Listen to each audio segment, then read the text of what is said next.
Day 6. No power. Your propane ran out yesterday, and the last of your bread went stale this morning. You can boil water over an open flame all day long, but you can't bake bread over one. You can't slow roast a tough cut of meat without turning it to charcoal. And if the grid stays down for weeks, can't bake starts to mean can't eat right. Here's the thing. Humans solved this problem thousands of years before the first electric oven existed. And the solution is sitting right under your boots. It's called an earth oven, and nearly every culture on the planet figured it out independently. Native peoples across North America, the Maori in New Zealand, villages in Europe, Asia, Africa, South America. Different continents, same discovery. Heat the earth itself, and it'll keep cooking your food long after the fire dies. Here's how you build one. First, pick your spot. Bare soil, well away from dry grass, tree roots, or anything else that can catch fire. The ground needs to be firm. You don't want the pit walls caving in while you work. Dig a pit about the size of a large campfire, knee-width across, forearm deep. That's enough to feed a family. Now the stones. And pay attention, because this is where people get hurt. You want dense, dry rocks from hillsides or open fields. Never pull rocks from a river, creek, or lake shore. Water gets trapped inside those stones, and when the fire heats them fast, that moisture flashes to steam and the rock can crack violently. Think shrapnel, not campfire ambiance. Dry stones that have clearly been out of the water a long time. No exceptions. Build a big hardwood fire right in the pit with the stones set throughout it. Oak, hickory, mesquite. Dense woods that burn hot and leave long-lasting coals. Then let it burn. And burn. You're not cooking yet. You're charging a battery. Every minute that fire runs, those stones are soaking up heat they'll pay back for hours. Once the wood has burned down to a thick bed of glowing coals and the stones are thoroughly heated, you're ready. If there's an excessive pile of large coals, push some aside, but leave most of that heat right where it is. Your food needs protection before it goes in. The traditional way, wrap it in big green leaves, damp grasses, or layers of clean vegetation. That keeps ash and dirt out while trapping moisture in. If you prepped ahead, heavy-duty foil or a covered cast iron pot does the same job. But learn the leaf method anyway, because the day you actually need this skill might be the day you don't have foil. Lay the wrapped food on those hot stones. Cover it with another layer of damp vegetation if you've got it. Then shovel dirt over the whole pit until every bit of heat is sealed inside. Congratulations! You just buried your dinner in a giant natural slow cooker. Now comes the hardest part, walking away. There's nothing to stir, nothing to flip, nothing to watch. The earth does the work. Those stones release their stored heat slow and steady for hours, steady enough that bread develops a real crust, potatoes cook soft all the way through, and tough cuts of meat break down until they're falling apart tender. And here's the beauty of it. After that first fire, you're done spending fuel. No tending, no adjusting flames, almost no way to burn the meal. Seal it and let nature take over. When enough time has passed, uncover the pit carefully. The steam trapped inside is brutally hot. Open it slow and keep your face and hands clear of the escape. Brush off the dirt, unwrap the food, and there it is. A full baked meal made with nothing but fire, stone, soil, and patience. This system fed families for countless generations before anybody ever heard of propane or a power grid, and it still works exactly the same today. Because if you can build an earth oven, you can bake almost anywhere you can safely build a fire. Look up. That scraggly, thorny tree you've been cursing every time it snags your jeans, the one Texas ranchers have spent 100 years trying to kill, is a grocery store. The Comanche knew it. The Apache knew it. For thousands of years across the American Southwest, mesquite wasn't a nuisance. It was survival. And if the grid ever goes down in late summer, it might be yours.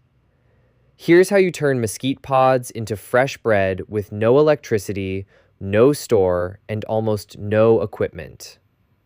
Start with the harvest. Late summer in central Texas, the mesquites hang heavy with long, tan seed pods, sun-dried right on the branch.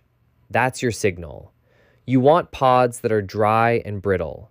They should snap clean when you bend them and smell faintly sweet, like honey or caramel.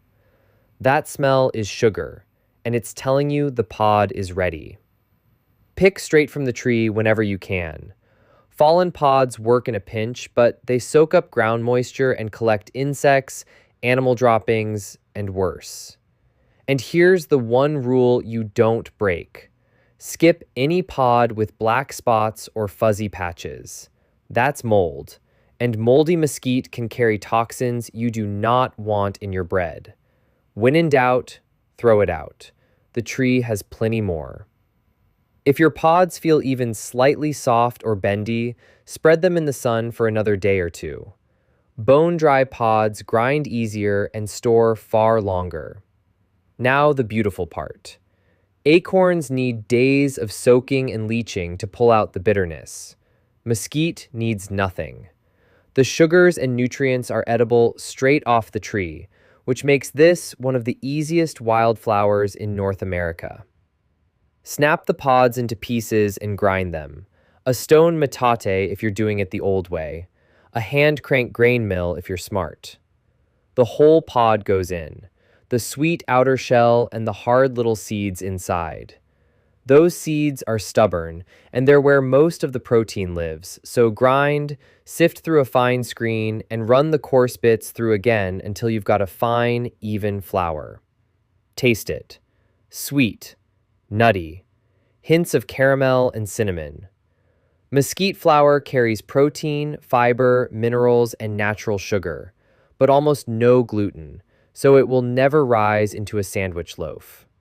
Doesn't matter. People were baking flatbread thousands of years before anybody invented the sandwich, and flatbread doesn't need to rise. Pour your flour into a bowl. If you've got wheat flour, cut some in. The blend holds together better. Straight mesquite still makes a fine survival bread. Add a pinch of salt if you have it, then work in clean water a little at a time until you've got a soft, workable dough. Knead it a few minutes until it's smooth. Then let it rest, because now you're building a fire. Dig your earth oven pit and line it with dry, dense stones. Not smooth river rocks. Trapped moisture can make those crack or burst in a fire. On top of the stones, build a hardwood fire. Oak, hickory, or, fittingly, mesquite itself. Let it burn a solid couple of hours. You're not cooking yet. You're charging those stones like batteries. While the fire works, shape your dough into flat rounds about the thickness of your little finger. Thin bread bakes evenly in an earth oven. A thick loaf stays raw in the middle while the outside burns.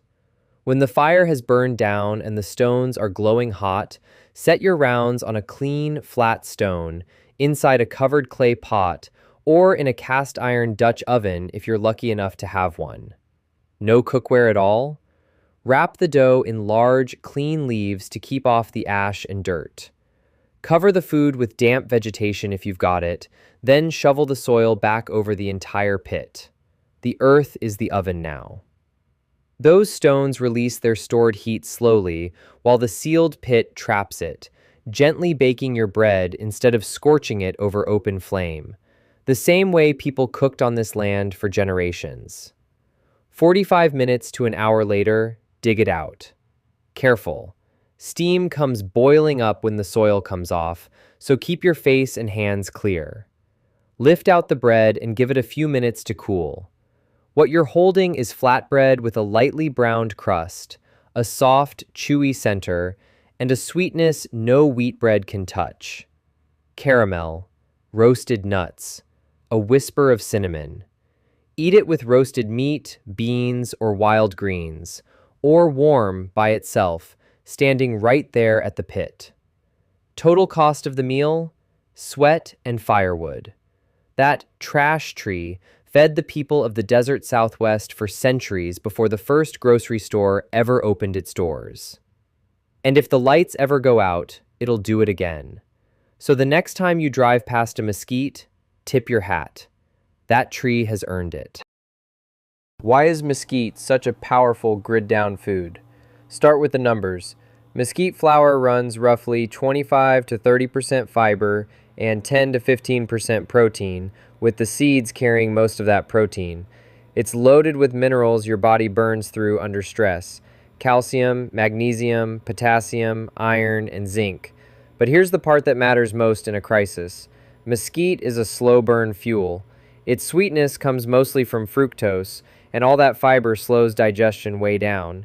That means low glycemic impact, steady energy for hours instead of a sugar spike and a crash. Native peoples of the Southwest lived hard, physical lives on this stuff for a reason. Modern research has even studied traditional desert foods like mesquite for their blood sugar-friendly properties. Now stack up the survival advantages. It needs zero processing chemicals and zero leaching. Grind it and eat it. It needs no electricity at any stage, from harvest to grinding to baking in an earth oven. Kept bone dry in a sealed container, the flour stores for months, and whole dried pods store even longer. And the supply? Mesquite is drought-proof. Its taproot can reach water dozens of feet down, so in the very years when crops fail and gardens burn up, mesquite still sets pods. It produces reliably. It's everywhere across Texas and the Southwest, and nobody's fighting over it at the grocery store. It's also naturally gluten-free, which matters if someone in your group can't tolerate wheat. Free calories, real protein, steady energy, no power required. Growing wild by the millions in the same landscape most people call worthless brush. When the grid goes down, the people who know what that tree is worth will be eating fresh bread while everyone else is standing in line.